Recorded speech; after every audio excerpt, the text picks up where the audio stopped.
All right, so let's continue to this now. The death toll in KwaZulu-Natal flash floods has risen to 22. The number is expected to climb in the coming days as the search for missing victims continues in the hardest hit town of Ladysmith.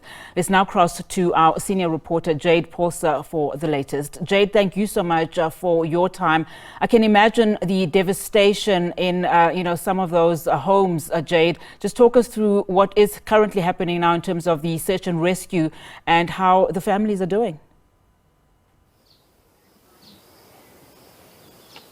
Well, a very good afternoon, and to the viewers that are watching SABC News. Yes, it has been very difficult. We've seen search and rescue operations still underway, searching for missing community members. We do know that 22 people have been recovered from the devastating floods. However, we are told that there are several more still missing by the Premier of the province, Nomusa Dube, who has been visiting some of the relatives of those who have lost loved ones from the devastating floods on Christmas Eve. And coming to you from a household now who had both children as well as her husband also taken away from. I'm going to rope into the conversation Roselle Melliton. She is the mother of two children who lost their lives on Christmas Eve. Roselle, my sincere condolences and thank you so much for talking to us. I can't imagine how you must be feeling, but if you can just take us closer to the story, go back to Christmas Eve and detail what happened. Okay. So it happened around 11:30 Christmas Eve, and I was about to wrap the children's presents, and I was sitting on the floor. Okay, they were asleep already. And then I said to Kenneth, no man, the ground is shaking. And then he opens the door, and then by that time the water was already by the 3rd level of our stoep. And as it turned, I woke my daughter, trying to put on at least a jersey, and trying to wake my son, and within a second everything just got washed away.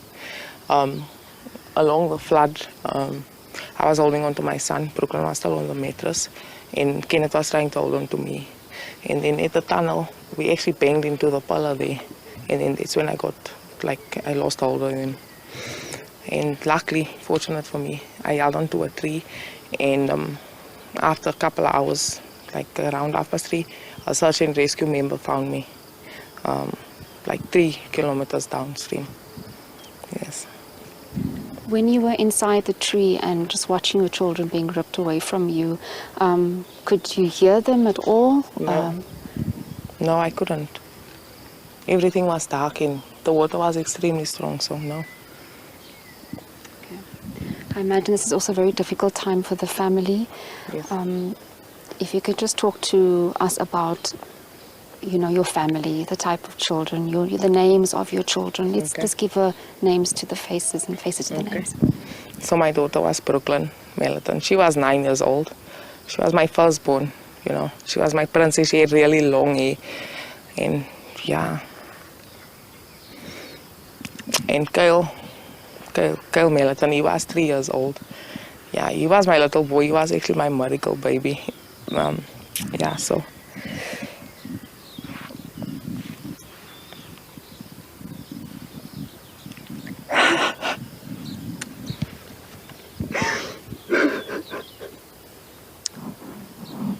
Okay, I think I'll just give her a moment there.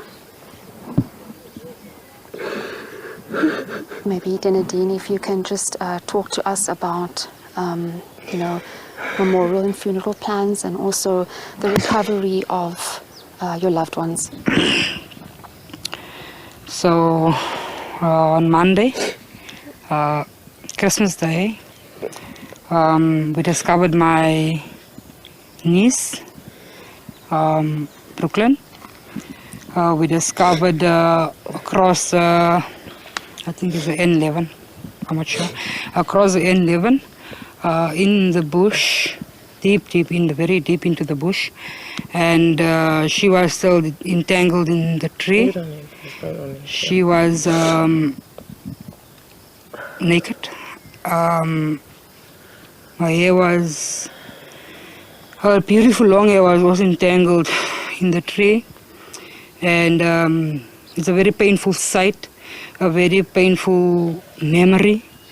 a very painful past to look back onto. And me and my husband went to and see it. The sight alone was painful. I didn't take it too well on the sight, and I guess it's a memory that will forever haunt me and my husband, because I am finding difficulty sleeping, and after that I find difficulties being in the dark. Even when it's time to go to bed, I would lay in the bed, but I wouldn't switch my lights off. I wouldn't close my eyes.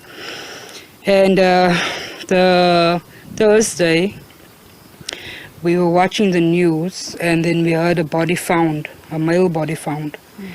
And in the time when we were about to rush to the scene, we got a call also from the news reporters to say that we must come to the scene. There is a male body found. We must come to identify the body. And it was that of my brother. He is the baby brother of the family. I am the baby sister of the family. And we are 8 siblings. And an hour after his body has been discovered, they found his son not far away from him. He was halfway in the road, like in the roadside. They were found opposite the Hyundai dealership in Shepston Road, not far away from the caravan park. I am aware that you are going to be going up to Johannesburg, because that's where you are from, for funeral arrangements. Yes, the funeral proceedings will take place in Johannesburg, because we are originally from that side. Their bodies will be taken away here tomorrow, early morning hours. Paulse will come and Paulse will come and fetch them here, and then take them down, and then we will also be leaving tomorrow down for the proceeding of the funeral. Nadine Brooks, they're just talking to us, and Rizal Melliton, thank you so much for talking to us on SABC News and sharing your story and your vulnerability, and we grieve with you, and our sincere condolences. As you heard there, a family member just detailing what they went through, the grief that they're going through. And I'm just going to step out of shot and show you the caravan park where they reside, and where the flash flood occurred. If you are looking at your screen right now, you'll see there's a lot of debris in the far distance, and that is where they used to have their house.